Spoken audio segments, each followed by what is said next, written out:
Olá, pessoal, tudo bem? Vamos para mais uma aula sobre a educação psicomotora? Já aprendemos muito sobre o desenvolvimento infantil e a psicomotricidade, não é mesmo?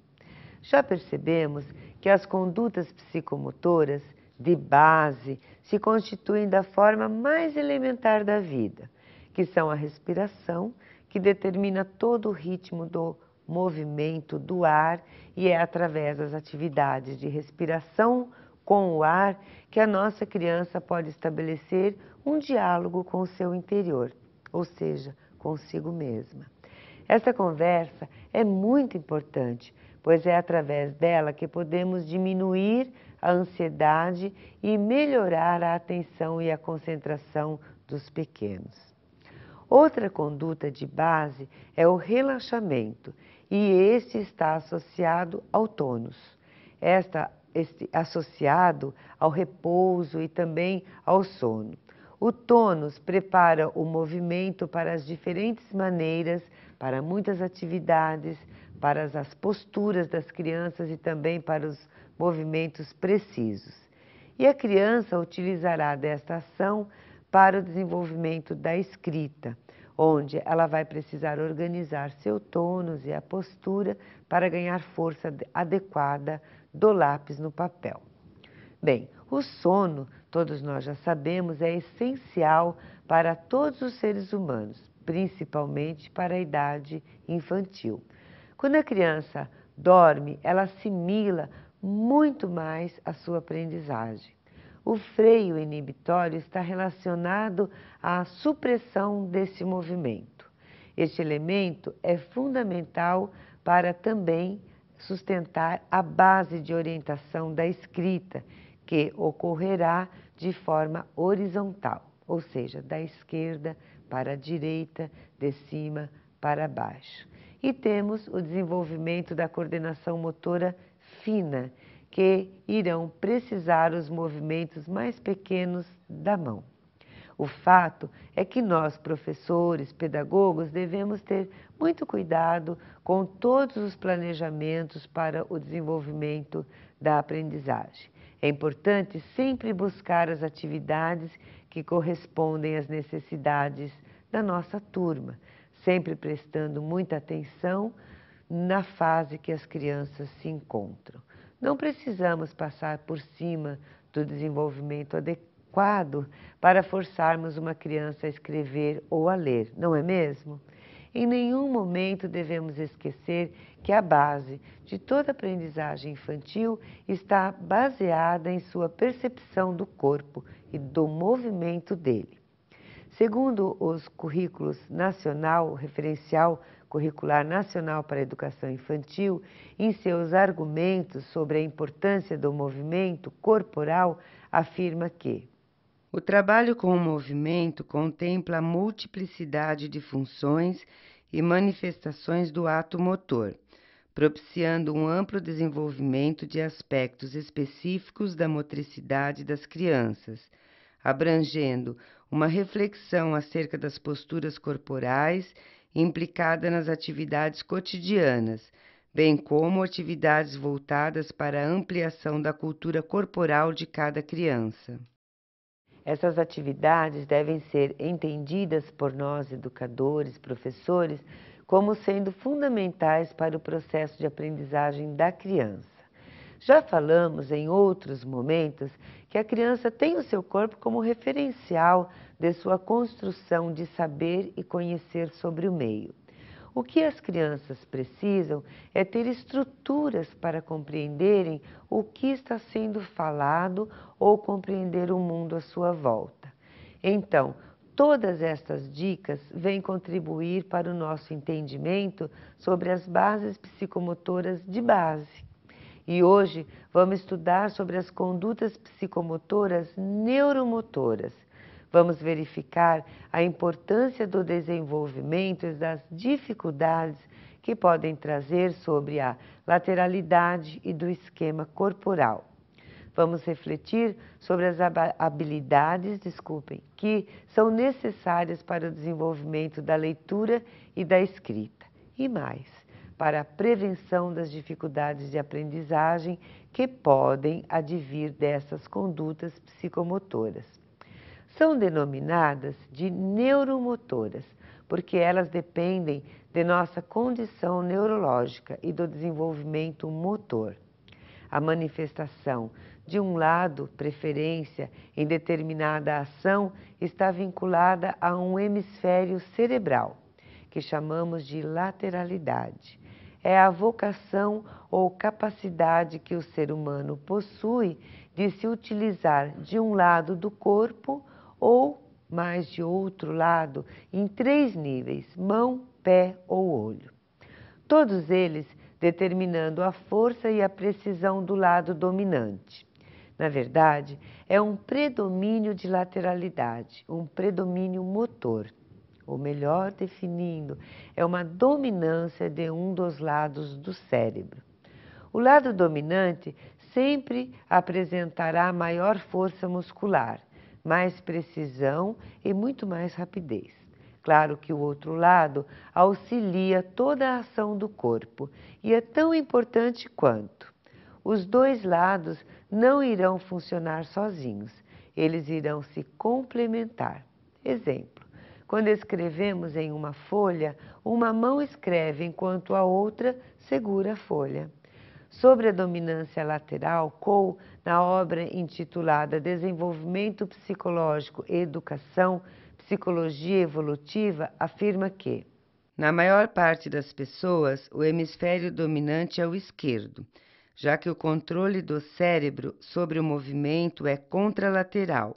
O hemisfério esquerdo controla os movimentos do hemicorpo direito e o hemisfério direito controla o hemicorpo esquerdo.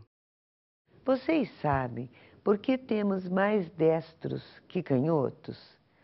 Segundo muitas pesquisas, o destro é mais habitual porque, na maioria das pessoas, esta dominância tem um controle direto do centro de linguagem, que fica localizado justamente no hemisfério esquerdo. O hemisfério direito tem grande relevância na percepção do esquema corporal e também do espaço gráfico, pois é nele que as funções de perceber e de analisar são desenvolvidas, criando assim os modelos visuais. Com certeza, temos muitos mais destros que canhotos. É só observarmos que muitas coisas foram feitas e criadas para os destros. É recente as ideias e possibilidades de coisas para canhotos, como, por exemplo, as carteiras das escolas. Para De Fontaine, o canhoto apresenta 2 espécies de dificuldades. A primeira é que muitas vezes ele tem que inclinar a mão para escrever, e a outra é visual, ou seja, na medida que ele escreve, ele acaba escondendo com a própria mão o que acabou de escrever. Geralmente, a postura do canhoto pode, em algumas situações, piorar com o tempo. Isso é coisa de algumas pesquisas. E outra coisa bastante observada é que o canhoto pende a cabeça muitas vezes até se deitar sobre a carteira para ler o que ele escreve. Os canhotos precisam aprender a virar a folha para não se inclinar, tanto e com esta ação podem evitar uma rotação, do próprio punho, que acaba apresentando alguns sintomas de dores, tanto no punho como nos braços. Também cansaço, má postura e pode também desmotivar as crianças no processo de escrita. Bom, segundo alguns autores, quando o canhoto escreve, ele está contrariando uma tendência natural, e este é um dos motivos pelos quais apresentam, em muitos casos, a escrita espelhada. Brandão, na obra intitulada Desenvolvimento Psicomotor da Mão, nos ensina que a lateralidade deve ser definida espontaneamente pela criança. deve surgir naturalmente e nunca ser imposto pelo adulto. Essa preferência de lateralidade surge da imagem que ela tem do seu corpo e também das suas preferências pelo uso da mão direita ou da esquerda. O mais importante é que a criança tenha a oportunidade de experienciar os lados sem que ninguém interfira neste processo, pois ela estará se descobrindo melhor. As pessoas nos contam que, não muito tempo atrás, uma criança que iniciasse seu processo de escrita utilizando a mão esquerda tinha sua mão muitas vezes amarrada para que ela não pudesse utilizá-la. Mas hoje nós temos consciências e devemos também orientar os pais e familiares para terem muito cuidado para não influenciarem nessa direção. Um exemplo, quando entregar um talher, deve ser colocado na frente da criança para que ela decida qual preferência de mão ela pegará o garfo ou a colher. Pois quando nós direcionamos para um lado ou para outro, já é um direcionamento e já há aí uma intenção. Quando a lateralidade é imposta para a criança, ou seja, um dos lados foi uma determinação, essas pessoas se caracterizam por terem uma lateralidade contrariada, que foi obrigada ou imposta. Já a lateralidade indefinida são as características que ainda estão por decidirem ou o uso de um dos lados do corpo. Às vezes se utilizam da esquerda e às vezes da direita. Essas crianças precisam ser muito trabalhadas na questão do esquema corporal. A lateralidade ambidestra é a dominância espontânea dos dois lados do corpo, o que não é muito comum, mas existem. A lateralidade cruzada pode ser a lateralidade da mão, do pé ou do olho, quando elas não se apresentam do mesmo lado. Dizemos que o indivíduo apresenta lateralidade cruzada, mas como podemos identificar se o nosso aluno tem lateralidade cruzada? É fácil. Podemos utilizar 3 objetos, uma bolinha, um tubo, uma folha de papelzinho com um buraco no meio e algumas ordens de ação com as mãos. Por exemplo, atirar a bola com uma das mãos. A criança então pode imitar que jogou uma bolinha e observarmos para verificar qual mão ela utilizou. Agora, escovar os dentes. Qual mão ela utilizou para a escovação dos dentes? Escrever, ela vai imitar que está escrevendo.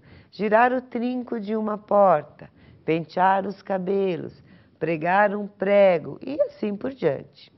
Vamos ter um número de ação para a mão direita ou para a mão esquerda. Depois, com a bolinha, nós podemos pedir para rolar a bolinha no chão com o pé, chutar a bolinha e, por último, tirar ela do cantinho de uma parede com um dos pés.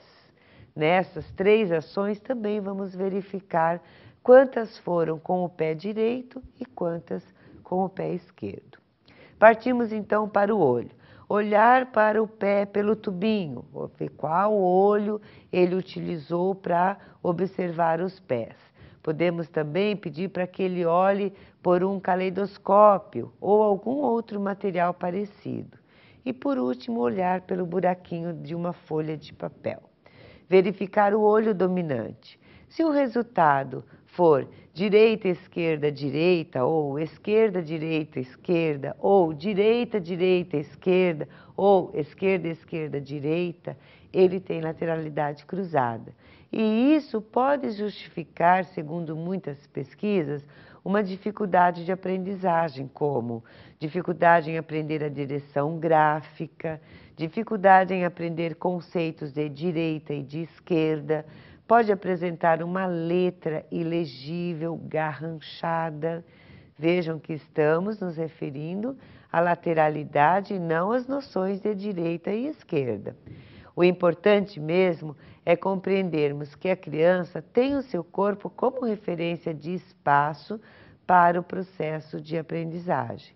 Então, se ela confunde ou ainda não conhece a sua dominância, pode ser por não perceber o eixo do seu próprio corpo, e aí ela não irá conseguir identificar o que é direita ou esquerda.